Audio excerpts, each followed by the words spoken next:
When the sun goes down and the band won't play, This is really good root beer. I'll always. You're good root beer. I don't know what that means. Jack, you're a tall, frosty mug of root beer any day. I love you too, buddy. I'll just stick with Ribena. I love you too, Sarah. Oh, Not keep here to- saying it like that, baby. I'm not here to I'm keep so tired. I am tired. Are we doing it a podcast or something? Or Something. I don't know. It's Farscape. I don't know. okay, far something. Far. Escaping far.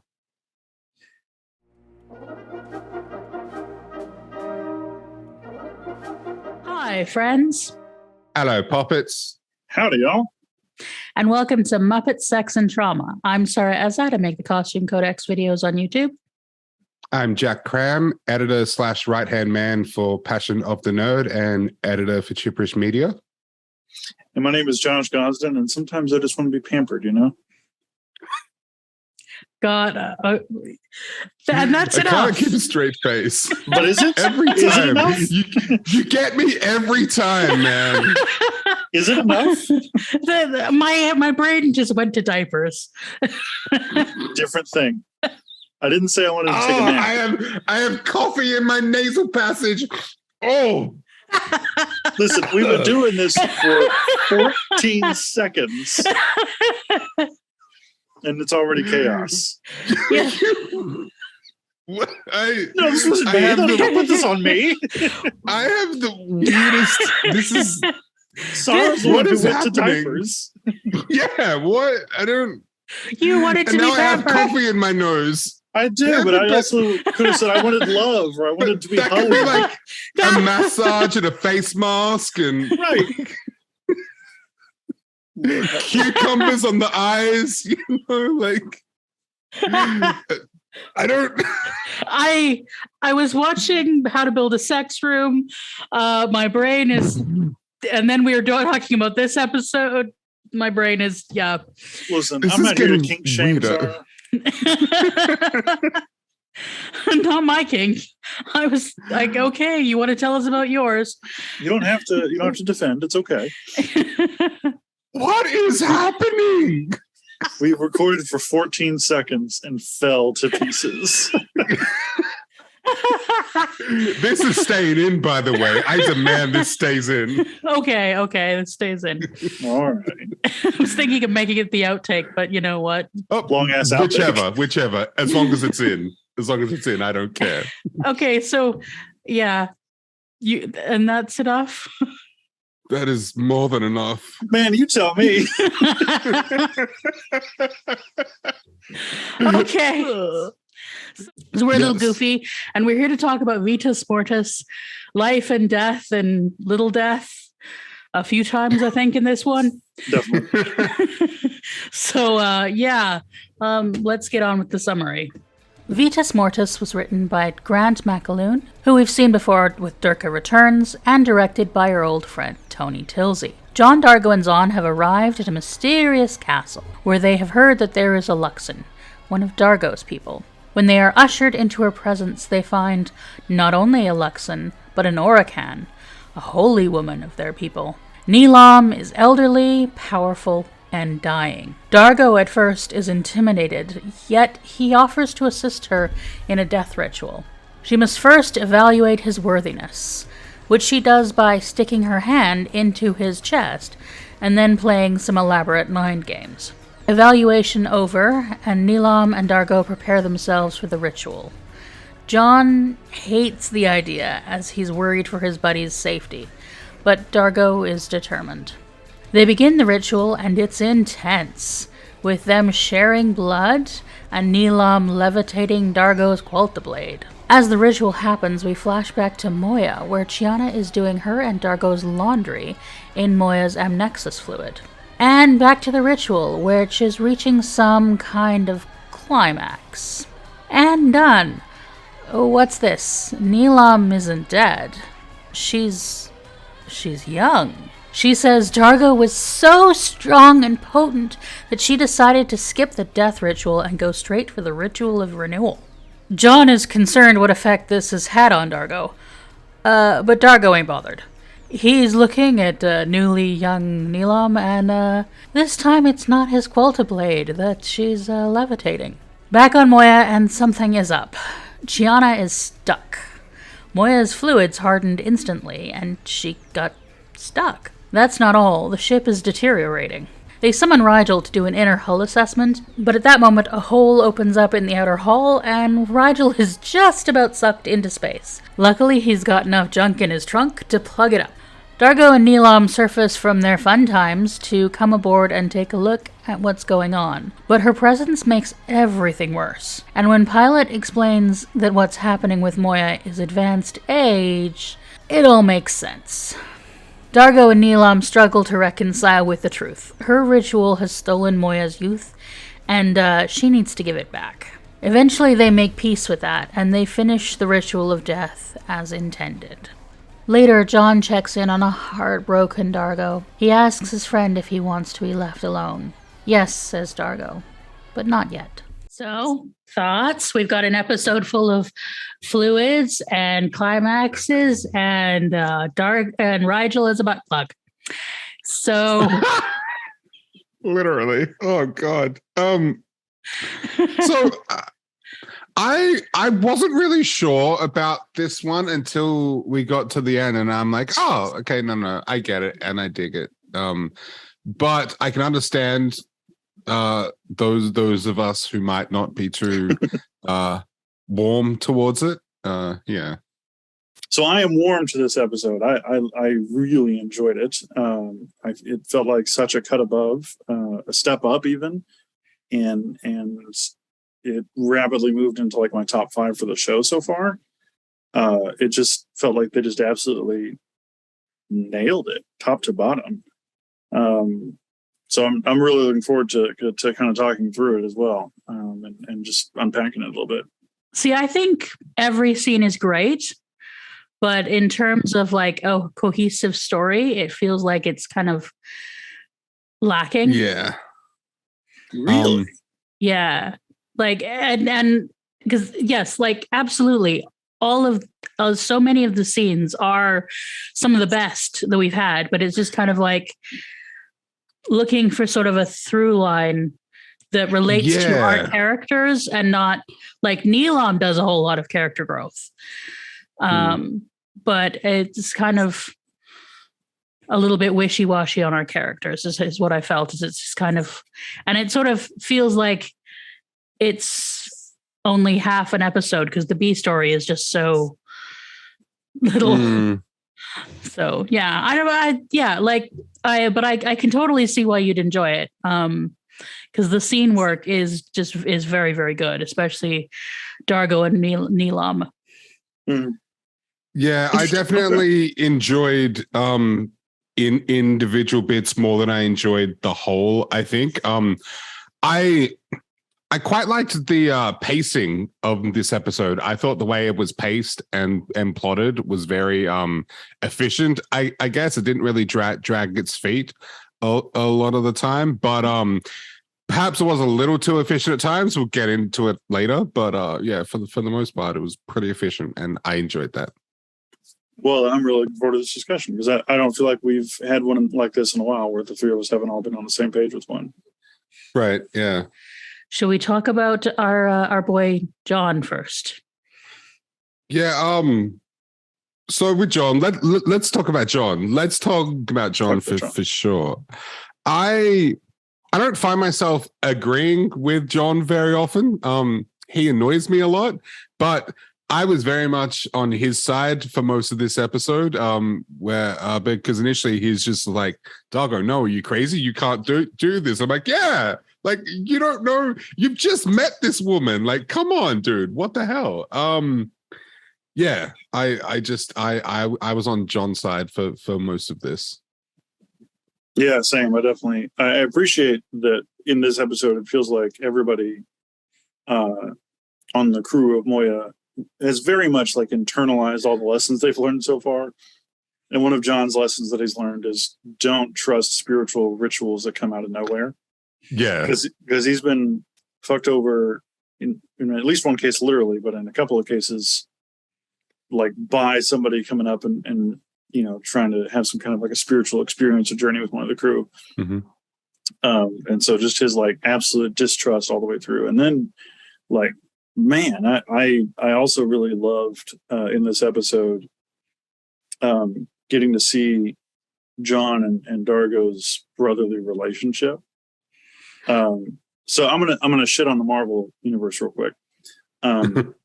In Captain America: Civil War, towards the very end of the film, right at the climactic, I guess spoilers for 2014, at the climactic fight between Cap and Bucky and versus Iron Man.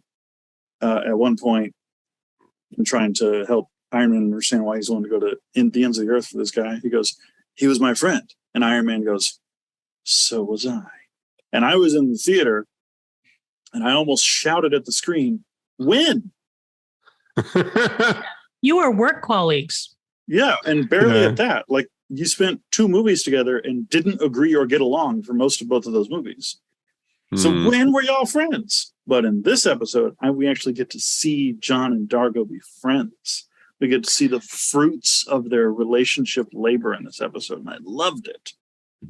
And there's that one part where John calls Dargo brother. He literally says, and if she doesn't brother, that's her problem. And I'm like, oh my God, he called him brother.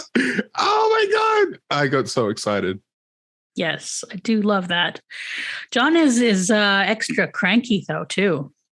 Yeah, I noticed that. Like, it's dialed up to 11. Oh, did you notice his new coat? Everybody got a bit of a costume. Yeah. Yeah, very Star-Lord. I noticed that too. And Dargo's makeup still looking much more refined. He's all the prosthetics and everything. Like the production quality is like a big step up. It made sense to me because they were heading down to a cold planet, but John's also looked a little peacekeeper-y. And that was a little, like, not only was he angry Sara, but he also, like, just in general, his aesthetic was darker.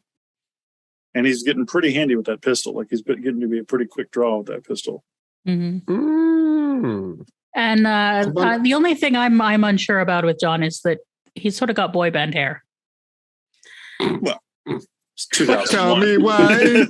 Like it's like, how do you did you decide? Did you like stop off at a hairdresser and go, so I remember this Justin Timberlake. Can you do that? I'm feeling homesick for Earth in the early 2000s, late 90s, and I really need to look like a member of NSYNC. Yeah. That was gonna had the thought, but now it's gone.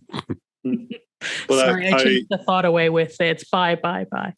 I like now all I can hear is like the Backstreet Boys and NSYNC fighting in my head. It makes me think that he just rolls out of bed and like runs some axle grease through his hair, and that's what we get. I really also liked his role in this episode as Dargo's like anchor. Mm-hmm. And holding him down and all that kind of stuff, and reminding him of once again, carries from the previous episode from the season premiere, carries a theme of like attachment and connection kind of going through. It's Dargo's attachment to John that saves the day, and to everybody really. But I love how when Nilam first calls Dargo out for being a fraud, John gets really defensive of him, like really, really like fired up, and I love that too. The bromance is strong and it's burning bright. Yeah, we've got the bromance, but also quick jumper there. Yeah. So let's talk about that scene with Dargo. We'll talk about Dargo and his adventure through this. So we learn that Dargo's the markings on Dargo's chin are not born there. That's sort of sacred markings, and they suggest he's a general, but he's not. I love. So, is that where the car comes from? Car Dargo? Is that just his name? That's just his name, I thought. Oh, okay. Yeah. I love the idea of this warrior doing that. Impersonating a general to protect the general, and essentially submitting himself to torture to protect someone else. I love the nobleness in that, I guess. Mm-hmm. I like the nobility from Dargo's side as I sip on my craft root beer. But I feel like a lot of times Not a sponsor. Thank you. Yes. Should be.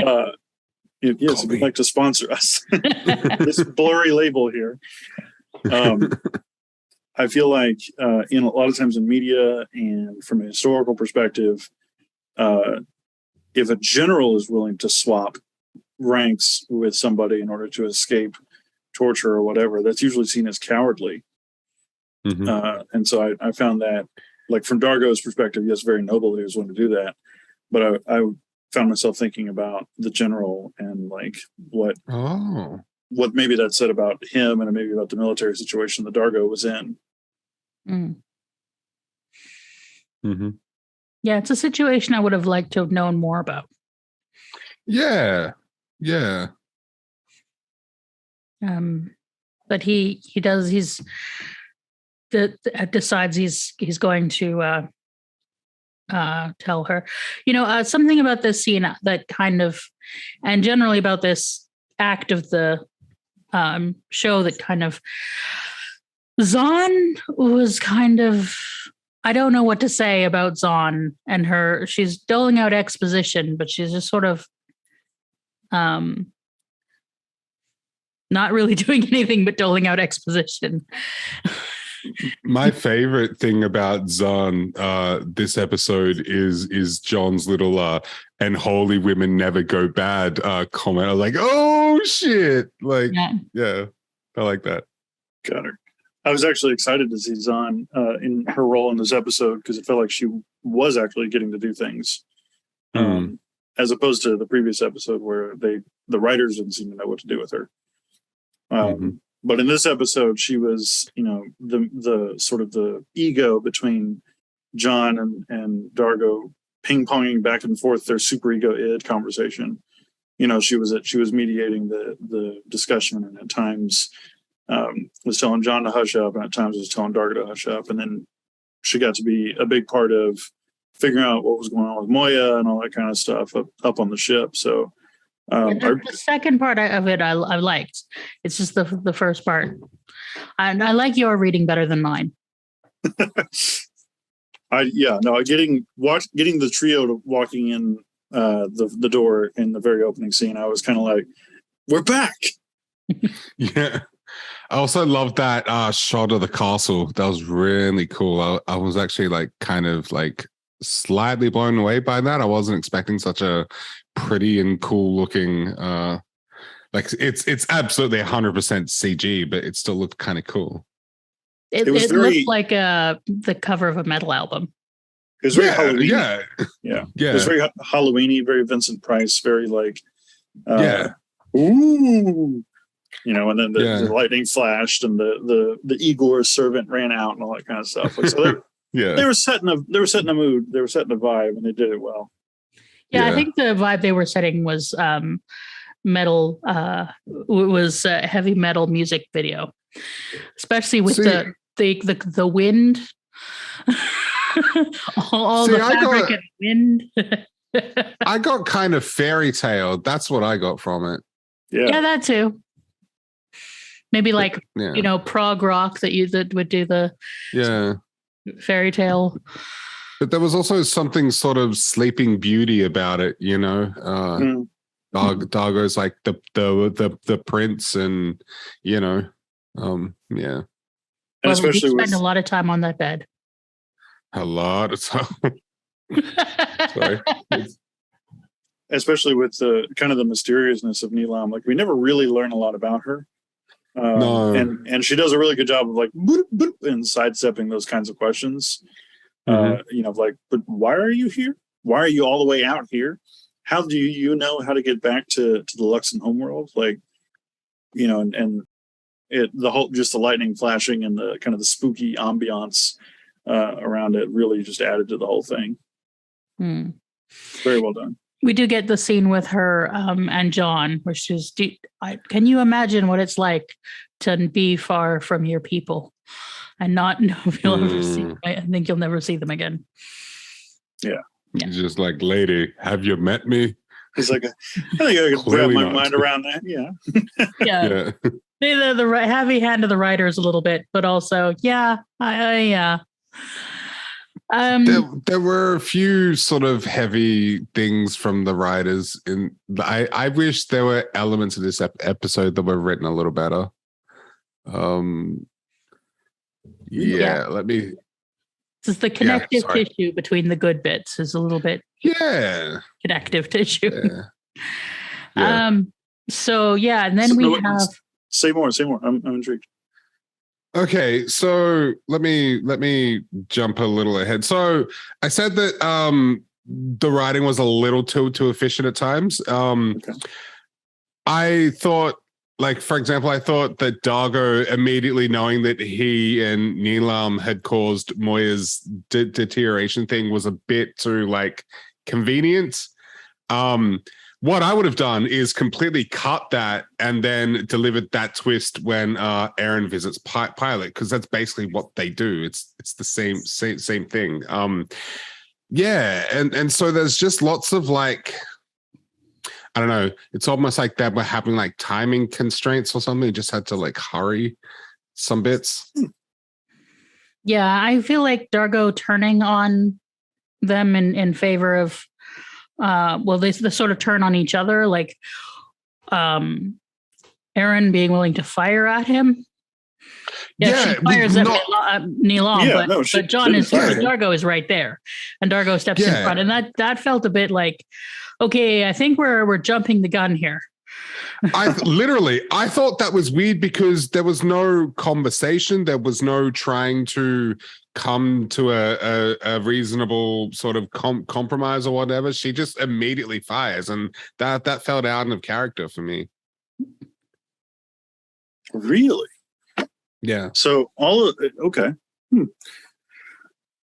So the I guess reveal that Dargo and Nilan figured out what had happened before the rest of the crew of Moya did.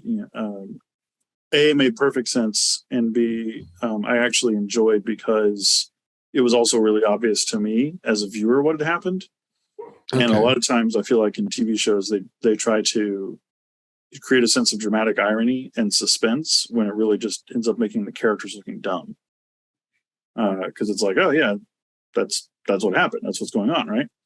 And so Dargo being like, oh yeah, that's what happened. That's what's going on. To me, I was like, hey, all right, so we're already here. We don't have to worry about, dicking around and making Dargo look a little dumb.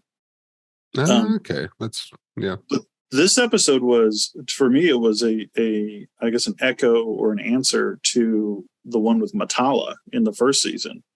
And I can't remember, it wasn't Back and Back. It was Back and Back. It was Back and Back. Okay. That when the Luxon cousin species folks came aboard Moya, and Dargo was just like swept away by the romanticism and the bravado and all that kind of stuff of wanting to prove himself to be the most Luxon who ever Luxoned. And so John and Aaron remember that and remember the conflict that he underwent as he was considering where his loyalties lie. And as soon as they realize that Dargo is leaving Moya with Nilam, they think it's happening again. And I mean, you're right. She didn't fire at Dargo. She fired at Nilam. And Dargo jumped in front of it. And as soon as he did that, she looked horrified. Like Claudia Blanc was like, yeah, kind of the deal, So it was all very in character and made perfect sense story-wise to me. And I actually thought that it was clever writing. And it was because it didn't play with the audience expectations in a way that talked down to the audience. Okay. Yeah, I think for me, I probably would have felt the same if I had seen the twist coming, but I had no idea what was going on. I didn't see it coming at all. Yeah, I was wondering why everybody else hadn't figured out that the changes to Moya happened as soon as the changes happened to Neelam. So, yeah. It's kind of both ends. Yeah. I mean, I think, as I said, I think the scene to scene work is great, but for me, I feel it's missing a bit of connective tissue. And I think you are so good at supplying that that you just go, oh yes, I remember this, and this. And I think, and that's why I love watching stuff with you. I mean, I do. I enjoy it as well. So we're the ritual of 1,000 Botox. What did with the exchanging of the fluids and the rising of the quilter blades. The rising of the rising. It's rising and rising. When I get that feeling, I want lux and healing, lux and ooh. Okay, stop. Jack, stop. Never stop. Stop. Never stop. Never stop. Jack. Yes. Wait, what are we doing? Sorry, what? I got caught up in the song. We were talking about Swallow, Josh. on all the stuff. Oh, okay. Let me talk a little bit about. I'm attempting to bring some order to this chaos and failing miserably. Order, I say. Good luck, man. I'll have a pan-fried noodle.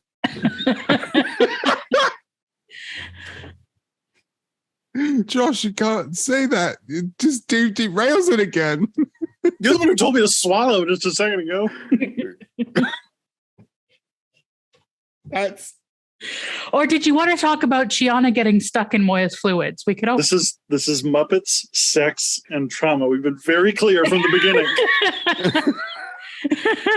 It's literally on the tin. It is. We have a Muppet as a plug in this episode.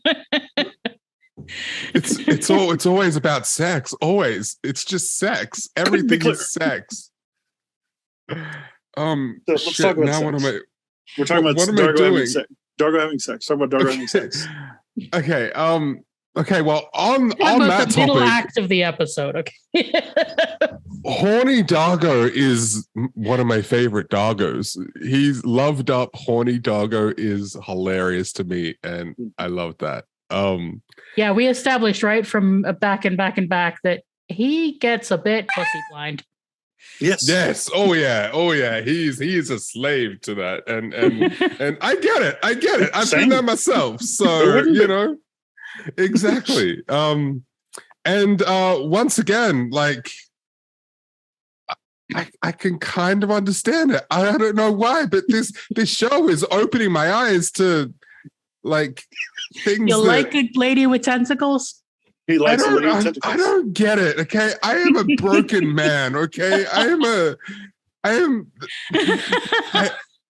what I am. Okay, but I get it. I'm like, yeah, I'd probably go there.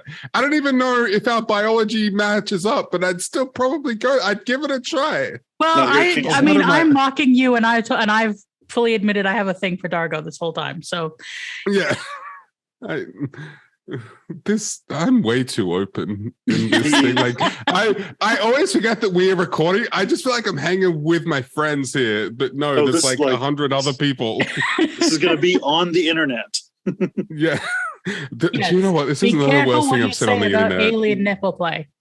Right. Thanks for. Oh, the freaking nipples! The nipples! Oh my god! We literally. We see the nipple and she licks it. I'm like, what the fuck? Oh my god, Dargo nipples. And Anthony Simcoe went all in, man. Anthony Simcoe just was like, yes, he was so into it. And then when she goes, I can taste you. I'm like, what is he lactating? What? So I was wondering if that wasn't his nipple. What if that wasn't his nipple? We don't know. There was something going on there, man. I think part of what's going on, part of what I think is implied, is there's a reason we learned that that Chiana has been doing his laundry in Moya's fluids before this. It is Moya in some way. This is somehow connected, Moya and Dargo? Your face, Josh. That is not remotely how I took that at all. Oh, that's what I got. Is like he's been wearing something that is connected with Moya. This is why they're like the ritual connects her with Moya. I need an adult. So let me get this straight. Do you need my ID to say that I'm 42? Help me. I need like a shower. You think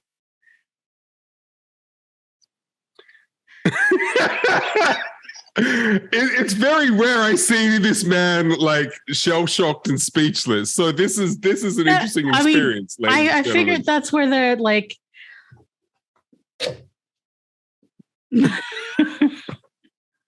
Those of you listening to the audio version, Josh's face right now, I wish I could find the words to convey what is happening. Head over to youtube.com/MuppetSexy. Yes. I did not think that was the thing that was happening in this episode. And I'm trying to decide. One of us is crazy, and I'm trying to decide who. Just a connection because he'd been living on the ship? Yes. I thought it was like mystical and symbiotic. And I innocently thought she's just washing clothes. I didn't think anything about the fluid. And now I'm just... Yeah, she says she's washing she makes it clear she's washing Dargo's clothes in the amnexus fluid. Yes. And I have no idea what amnexus is. I mean, it sounds like a takeoff on amniotic, but all right. Yes, I was just about to say that. It's weirdly close to amniotic fluid, which is a whole no. Just no. I don't. But then she also refuses to wash Erin's clothes, only Dargo's. Yeah, because Erin should do her own laundry. And Chiana has a crush on Dargo. Yeah. In Moya's fluid. Well, I mean, you guys asked once before where the laundry room was. We did. We literally did. I was excited to learn that. And then Chiana gets frozen in the fluid. Yes. This is right. Apparently it hardens. Apparently it is a fluid that hardens when a Leviathan gets old. Yes. Kind of like how when human females get old, certain parts of our anatomy stop functioning. Yeah, I thought you were about to say harden, and I was like, what? Wait, what? I didn't learn about this in health class. The mysteries of the human female continue to compound. No, not to the best of my knowledge, nothing hardens, but something stops working in the way that it used to work. True. Which so I was thinking like it suddenly brought on Moya menopause. Yeah. No. There was a lot. Josh was not thinking about the icky stuff at all, was he? I mean, I was, but not in the weird like. No, that's not what.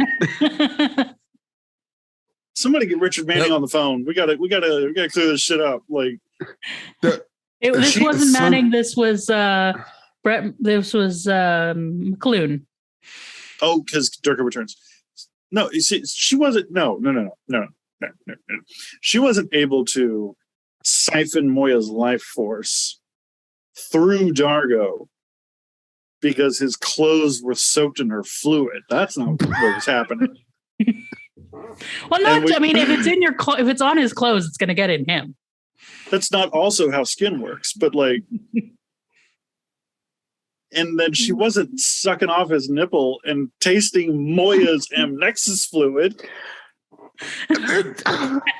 This is what is happening? That's what I want to know. That's how I read it. Is like it, our skin does absorb stuff. Yes, it does. I saw that episode of House. But I just realized I'm much more innocent than I thought, because I didn't until this conversation, I didn't think that there was that much going on in this episode. Now I'm just like, I need to watch it again, but I kind of don't want to, because that's, I don't. Okay, audience, you can just debate for you can discuss in the comments. Do you think it's like there's a physical element that with the whole amnexus fluids and all of the icky goopy stuff, because sex tends to involve icky goopy stuff, or do you think it's purely mystical like Josh does? I don't. So I was gonna say that I don't scene, want to think about anything. You don't like icky goopy stuff? I mean, I do, but I was gonna say that whole from the start of the ritual with the orange or whatever they were chanting, all the way up to her like sucking his nipple. I'm assuming it's his nipple, because who knows anymore. It could be anything, Josh. Was gorgeously shot. It was beautifully choreographed. The cinematography was excellent. Well, it's Tony Tilsey. It's always it was engrossing. I was sucked in, and like the symbolism of her blood running clear once the ritual was done. Excuse me, was not lost on me either. You know? We know. No, not because semen. That isn't where I was going either, but you know. Where were you going? Well, you know, stuff comes out. His pain was short-lived, and she made up for it. It was a little death instead of the big death. I feel like I'm eating an avocado with the skin on right now.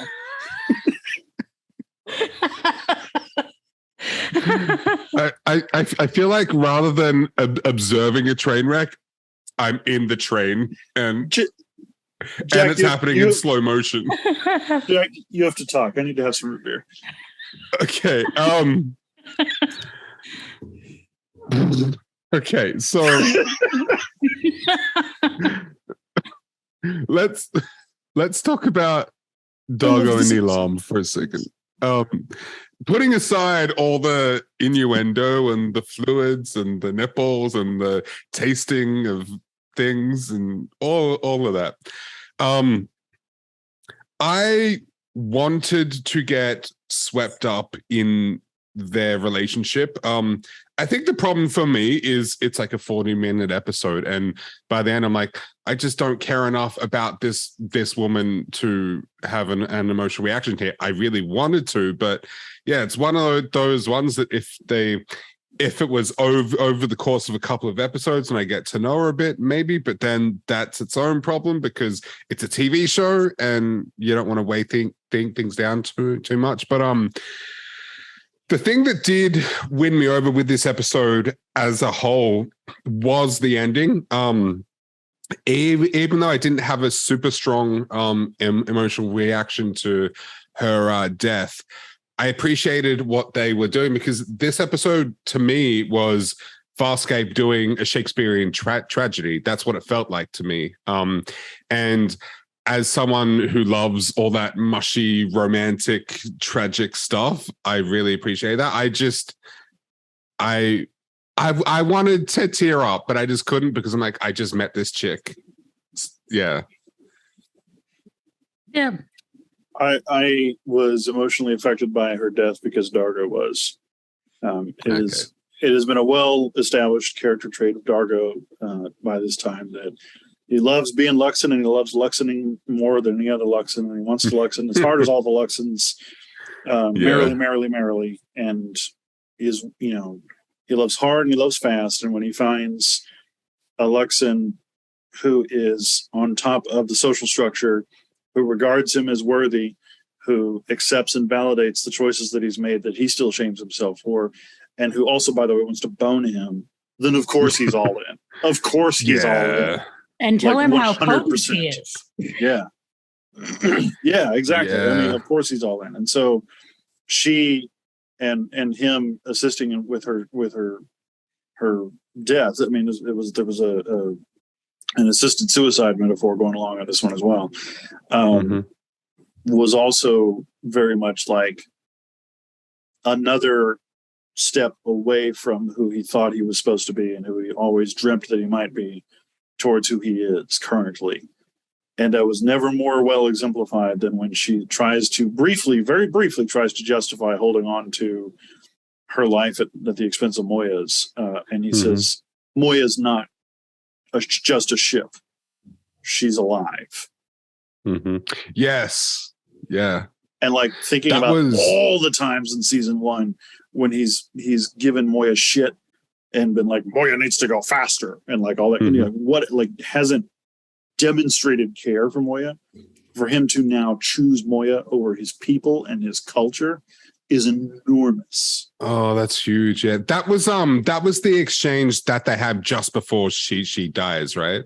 Yeah, like really briefly, because and I think that the conversation, and I was thinking about you, Sara, I think the conversation between John and Dargo where Dargo's like, she's not evil. Very briefly she tried to justify it, but then she was like, no, yeah, I can't do this. I can't keep this.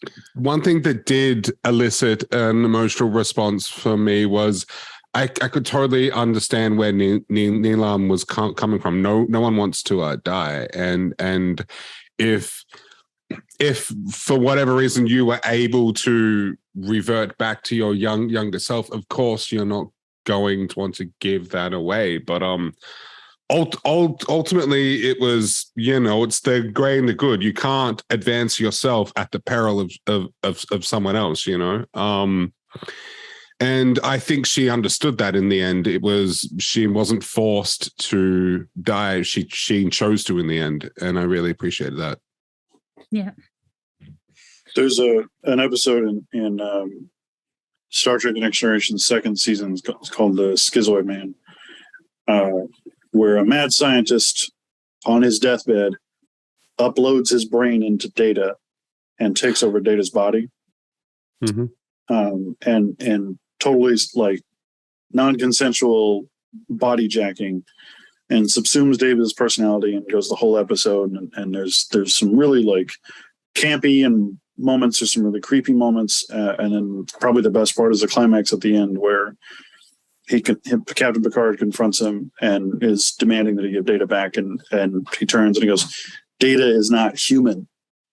He's about to say he's a machine, and Picard says he's different. But no being is so important that he can usurp the rights of another. And that scene was playing in my head throughout the last conversation with Dargo and Nilam. I think I kind of could have used a bit more of a Picard moment. To have it be clear that it was Dargo who changed Nilam's mind. Because I felt like a lot of the development in the episode, a lot of the choices in the story were Nilam's choices. And I wanted our characters to be the ones, being the active agents in the story and making the choices more. And if that is, John or Dargo saying or doing something that makes Nilam change her mind, I would have. Yeah, I don't know. It's not a bad episode, really. It's just kind of. I do enjoy the scenes to scenes. I just find it a little bit forgettable, and a little bit. I understand that. But yet I remember the scenes. I remember Rygel butt plugging. Because how could you forget that? Yeah. One thing I love about our reactions. It's a good thing this YouTube channel isn't monetized, because it would absolutely. We've got the full gamut of reactions here, because Josh loved it. I'm sort of in the middle with it, and Sara, you're sort of on the lower end of whatever. I kind of like that. One thought I did have, though, in regards to Nilam, taking Moya's energy, is I initially wondered if there was a consent thing going on, but when she takes the energy, she thinks it's Dargo's, and that was consensual. However, they were doing the other ritual, the death ritual, whatever it was called. She went ahead and did the renewal without any kind of permission or consent. So I guess there is a consent issue there. Definitely. Yeah, the fact that he ended up being okay with it is one thing. But it's just lucky, really. Yeah. Yeah, but she could have hurt him, and he could have very much not been okay with what she did. Yeah, consent to one act is not consent to all acts. Yeah. Exactly. Yeah. Good point to make when we're talking this much about sex. Yeah. Consent is important, kids. Consent is everything, and it has to be informed consent, or it isn't consent. Exactly. And Dargo didn't have that opportunity. Yeah. Yeah, exactly. It's rare that we've had an Aaron and Chiana scene. Mm-hmm. Yeah. I enjoyed their little back and forth, their sort of Chiana's brattiness. Yeah, I enjoyed it. And that's how I feel about everything that happens on Moyos. It was fun. It was silly. It was fun. Yeah. I feel like Chiana, this episode was a really good, obviously a lightning rod for comedy, but also just another facet of the family that has formed on Moya. She was the kid sister who got into trouble in this episode, and her two big sisters had to go and pull her out of the hole that she fell into and all that kind of stuff. And it was really nice. It was really nice to watch, and getting to see Aaron be gentle with somebody.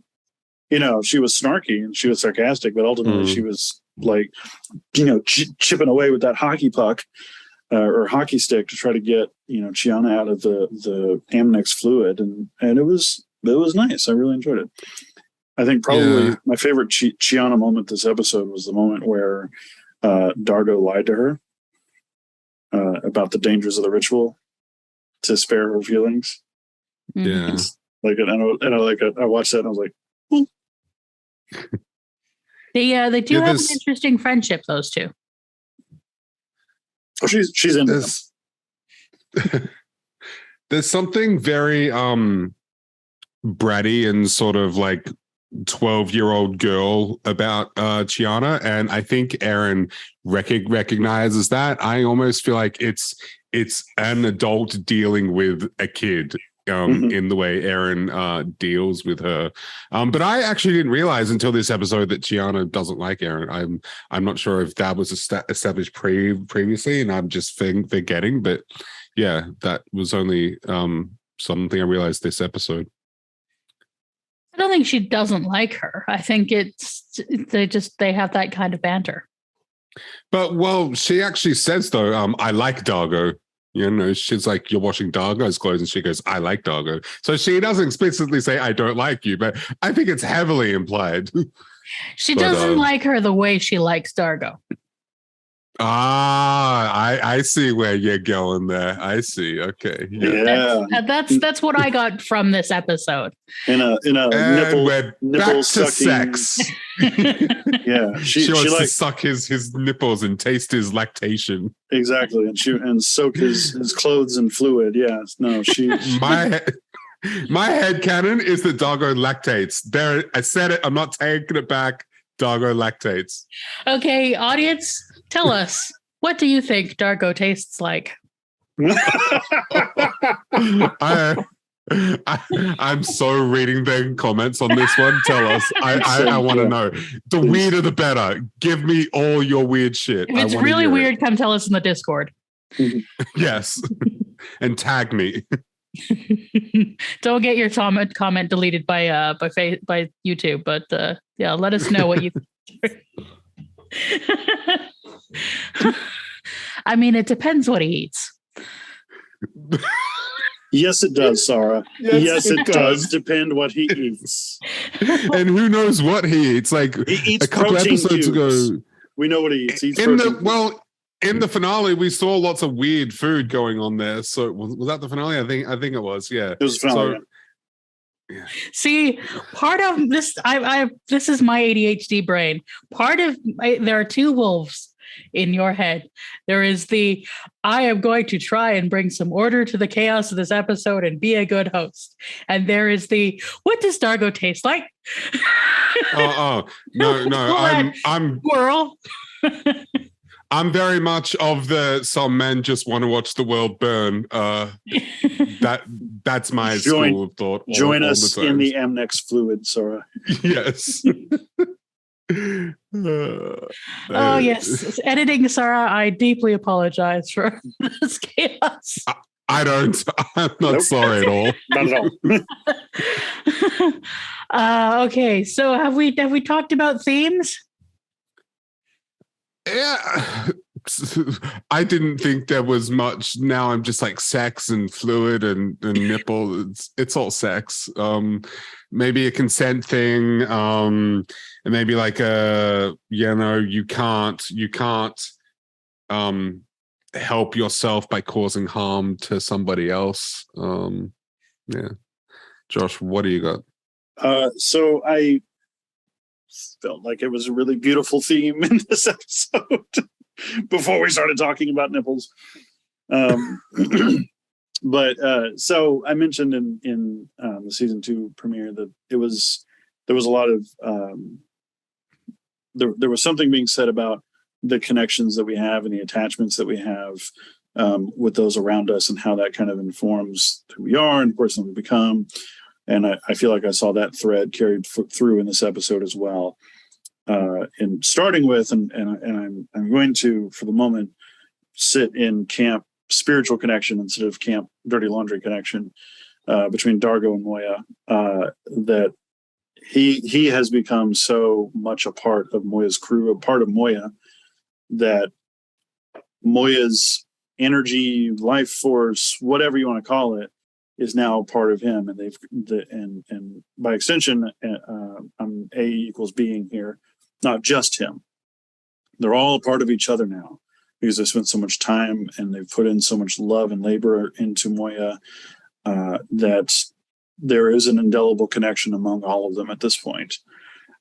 Excuse me, and it's that strength and it's that power and it's that potency, I guess, if you want to call it that, that Neelam senses and begins to drain from Moya. And it's also that same connection that puts Dargo in a position of flatly rejecting everything that's ever been important to him for the people that he's come to love and care about, and for the home that he's come to love and care about.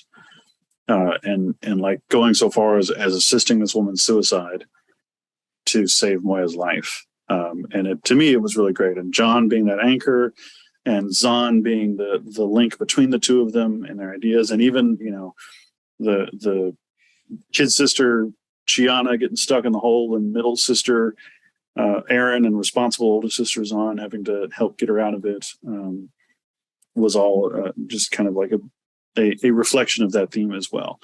And Rygel being a butt plug, really like he literally put his ass on the line to save Moya. And at the point that, it was like, you're the only thing saving us, he quit wiggling. He kept complaining and he kept begging for a way out, but he quit wiggling. And he was willing to be there and to stay there. So that was what I saw in this episode. And from top to bottom, I love this whole thing. It was fantastic. That's beautiful. I love your brain. I love this man. I was just like, that was Josh. That was wonderful and beautiful. Like you made butt in space for contributing poetically beautiful. Yes, it was comedy. Oh, it was hilarious. I was cackling the whole time. Lux and nipples. Yeah. Yeah, this is such a Farscape episode. Such a Farscape. We got profundity out of butt in space and nipples.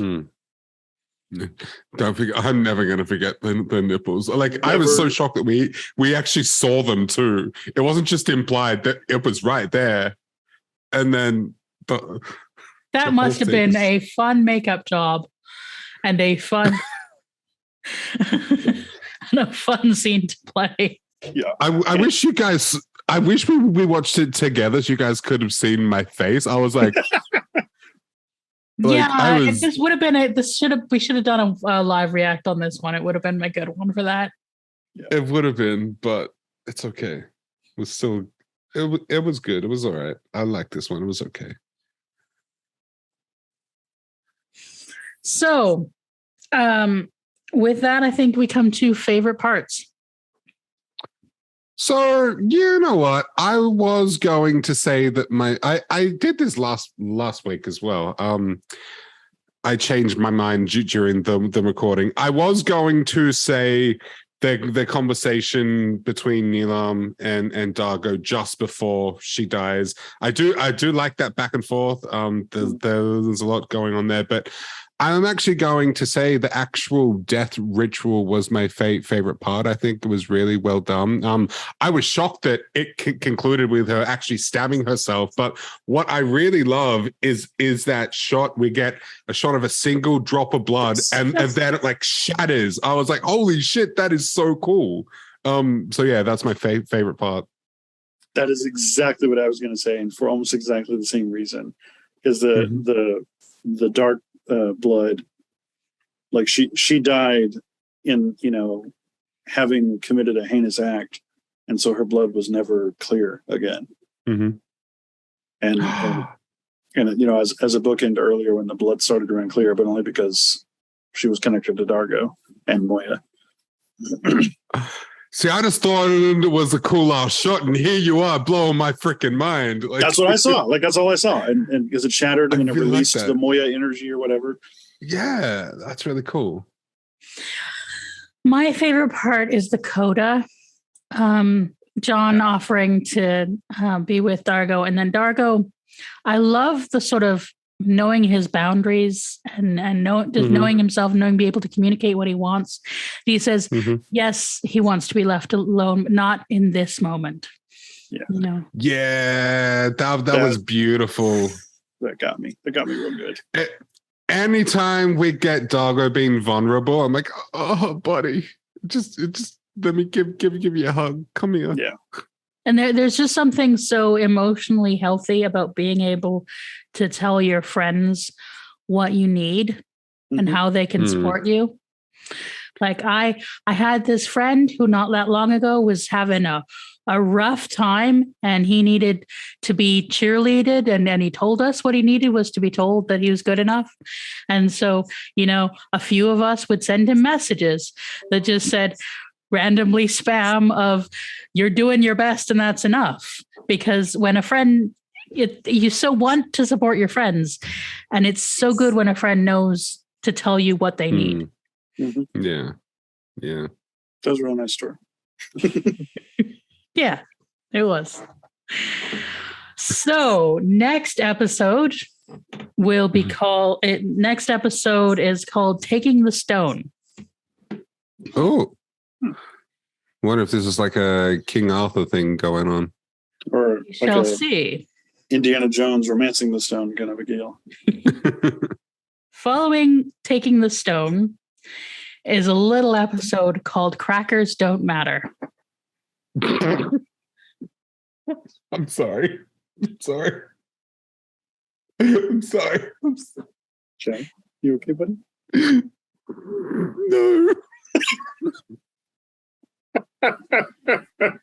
You like that title, do you? Crackers Don't Matter. Crackers don't matter, Jack. As a white person, very much. Yeah, I should say that was titled before the Black Lives Matter movement. I'm sure that'll make some people real mad. And I'm here for it.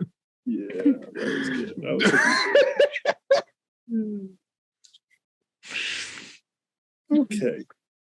So this has been an episode. Yeah. Of Muppet Sex and Trauma. It has indeed been an episode of Muppet Sex and Trauma. So, Jack, if you can pull yourself together as a cracker does matter. What? Sara, no, you're working against yourself here. You're going to make him hoot?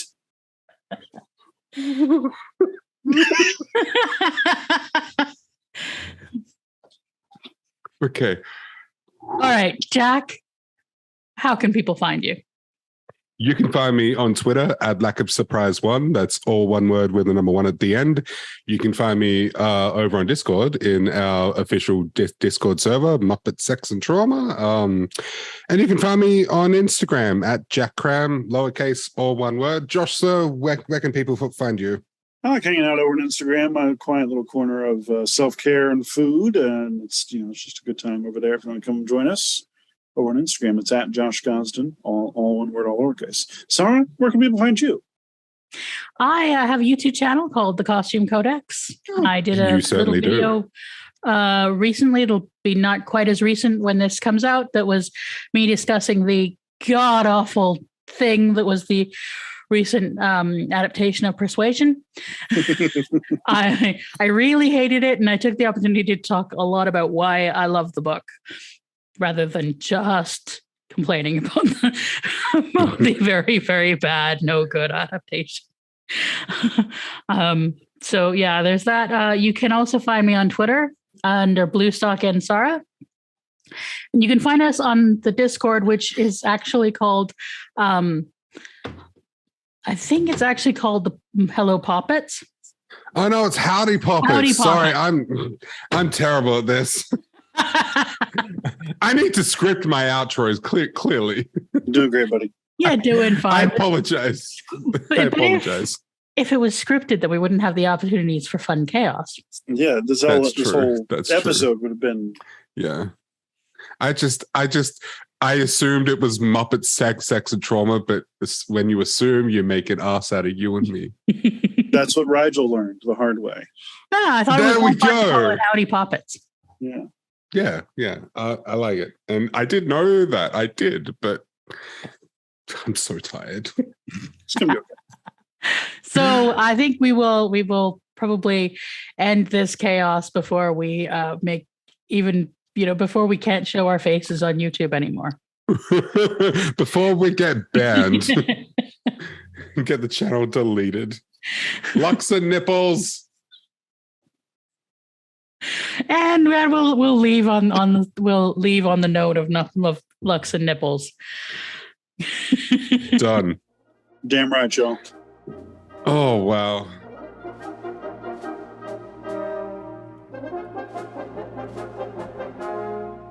When the sun goes down and the band won't play. Oh, whoa, Josh, that looks wrong for some reason. Like it's giving me the heebie-jeebies. Oh my god! But I don't see it. That looks like dirty, but it's not. Like for some reason, or if I just got a dirty mind. Never mind. Could be both.